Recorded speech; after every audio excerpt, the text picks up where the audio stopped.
કયા કારણથી રાજ્ય માહિતી આયોગે પોલીસ સામે લાલાક કરી?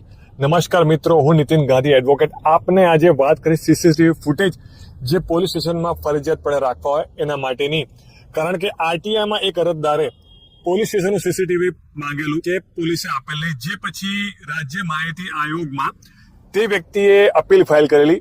અપીલનો નિયમ એવો છે કે જ્યાં સુધી અપીલ પેન્ડિંગ હોય સીસીટીવી ફૂટેજ માટેની, ત્યાં સુધી પોલીસ સ્ટેશનને જે સીસીટીવી માંગેલ છે તે સીસીટીવી ફૂટેજ પ્રિઝર્વ કરીને રાખવા છે, જેના માટેનું જુલાઈ 2022 ગુજરાત સરકારનું પરિપત્ર છે.